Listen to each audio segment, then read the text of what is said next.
Hi, I'm Chris from Driver Training Limited. In today's video, we're looking at one of the Telford driving test routes in Wellington. Now here, the pupil is doing the right thing by not overtaking the bike. We can see ahead, not only are there cars coming towards us, but also in the distance in the middle of the road, there is a bollard as well. So now would not be a good time to try and overtake, even if there weren't the cars coming the other way, because the bike's going quite quickly. As we roll the clip on, we were doing exactly the right thing. We're staying behind. But now in the distance, we've got the brow of the hill. We've got a car that's parked. And also crossing the road at this point is a pedestrian. So if we weren't paying attention, we can't always see the pedestrian crossing. We can now see just in front of the cyclist, there's actually a car coming the other way who's going to move into the middle of the road to go past that parked vehicle. So again, for us to try and overtake the bicycle at this point was not a good idea.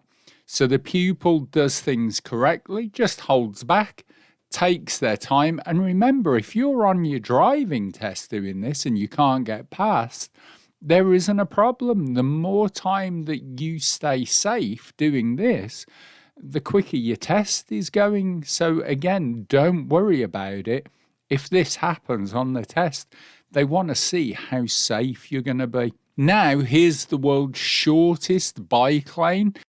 What can happen here is the driver, the learner can think, right, I'll get past that cyclist, now he's in the bike lane.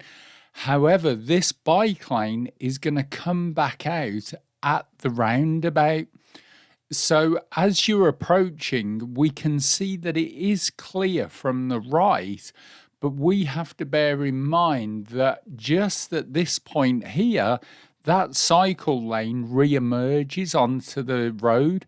So the cyclist might just keep going without thinking to look who's at the side of them.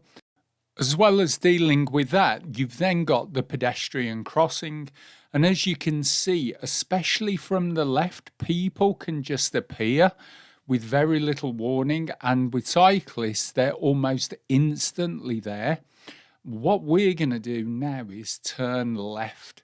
Now we can see the signs sometimes get turned around, but on the floor, we've got the 20 just to remind us.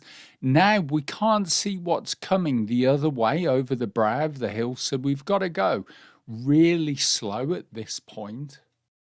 Because if something does appear, we may need to stop. However, then as we come up the hill, we've got the crossroads coming, and this is where a lot of people fail. The reason for that is at this point, most people are used to coming up to this crossroads from the road on the left or the road on the right. And what they do is, obviously, if they're coming from that direction, is stop, peep and creep, make sure. So everyone gets in their head to stop at this crossroads. However, if you're coming this way, we don't have any road markings to say give way, so we actually have priority. Now, as we come down, the pitfall can be if there is a vehicle coming towards us from down the road, a car, a van, a bus, if there aren't any spaces on the right for them to pull into, you need to be prepared to stop at this point. But you've also got to make sure that you don't stop in such a position that you block the crossroads and stop the traffic from moving. But if there was something coming and you went to keep going, the danger is the examiner is just either going to say stop, or they're going to hit the brakes and make you stop at that point. So it's always good to be looking and planning ahead to see if there are any gaps for any vehicles coming towards us to pull into. Now, as well as being aware of any students that may be coming out, crossing the road, As we approach the corner here, we need to be looking over the wall and the fence to see if there's any traffic coming. We've got the black and white chevrons, which means it's a sharp bend. So here we've got to stay really tight to the curb, because as you see in this example, the pupil goes quite wide here, and on your test that would be a fail, because if there was a vehicle coming the other way, we would now be going on to their side of the road. Once again, we're looking for any vehicles coming the other way and whether we've got a gap to get through or not, or whether we need to stop, give way to them as the pupil does here. Now, as we're coming down again, we can see all the way down that it is nice and clear. The thing to remember is we haven't seen any other change of speed limit. So at this point, it is still 20 miles an hour. Now coming up to the crossroads ahead of us, it's a closed junction. So here we need to come up to it, stop, and make sure that it is clear, because it's incredibly hard to see. So you need to peep and creep slowly out. Remember, we look right ahead, left ahead, right, making sure it's clear. We've got the repeater sign on the floor that it's still 20.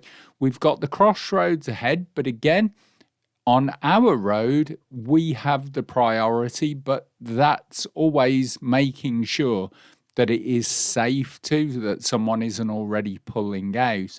Sometimes the examiners may ask you when it's safe to pull up on the left, which is what the pupil does here. Again, we just want to make sure that we don't block driveways, anything like that. Then we've got the give way markings and the give way sign on the left. However, it's clear, so we're just going to carry on through. We're just looking for any traffic coming the other way, and of course vehicles that may be pulling out of driveways. Slow just means the road's got history. It doesn't actually mean slow down too much, but be aware there could be other vehicles pulling out or coming the other way. In front of us now, we have 3 signs telling us that that road is no entry. So the only thing we can do at this point is turn left. As we do, one of the things that people miss are these signs.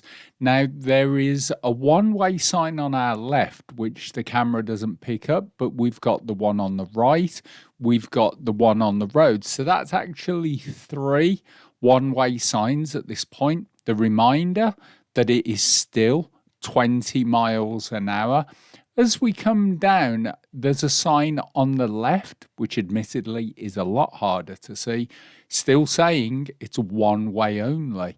Now here, because of the parked vehicles and the narrowness, again, less space, less speed. As we're coming down, we can see on the floor another one-way only reminder and an upside down no entry, so that the cars coming out of the road on the left know they can't come that way. It's one way, so they've got to come this way round. As we come round the corner, we're looking further down the road again. And on the floor, next to the van that's parked on the junction, there's another arrow telling us that this is a one-way road. Now, as we're coming down, the final giveaway is the fact that we've got 2 triangles and 2 sets of double broken white lines. Normally, you would have a triangle in the left lane, a double broken white line in the left lane, and on the right lane, there would just be a single broken white line. However, because it has 2 triangles, 2 sets of broken white lines, we know it's a one-way road. Added to this, we can see also that the speed limit then changes to 30 miles an hour once we're past these signs. So here, if we're turning right, we've got to be in the right-hand lane and then keep looking for that gap, because it is a very busy road. Remember, if you can't go, it's fine. Just wait until it's safe. Then go, and then build it up to 30, remembering it's not 20 anymore. So we hope this has helped you understand a little bit more about the Wellington test route. If it has, don't forget to leave us a comment, like, share and subscribe to our channel for more useful hints and tips for the Telford driving test. My name's Chris from Driver Training. Remember, keep well, drive safely, and we'll see you all again in our next video.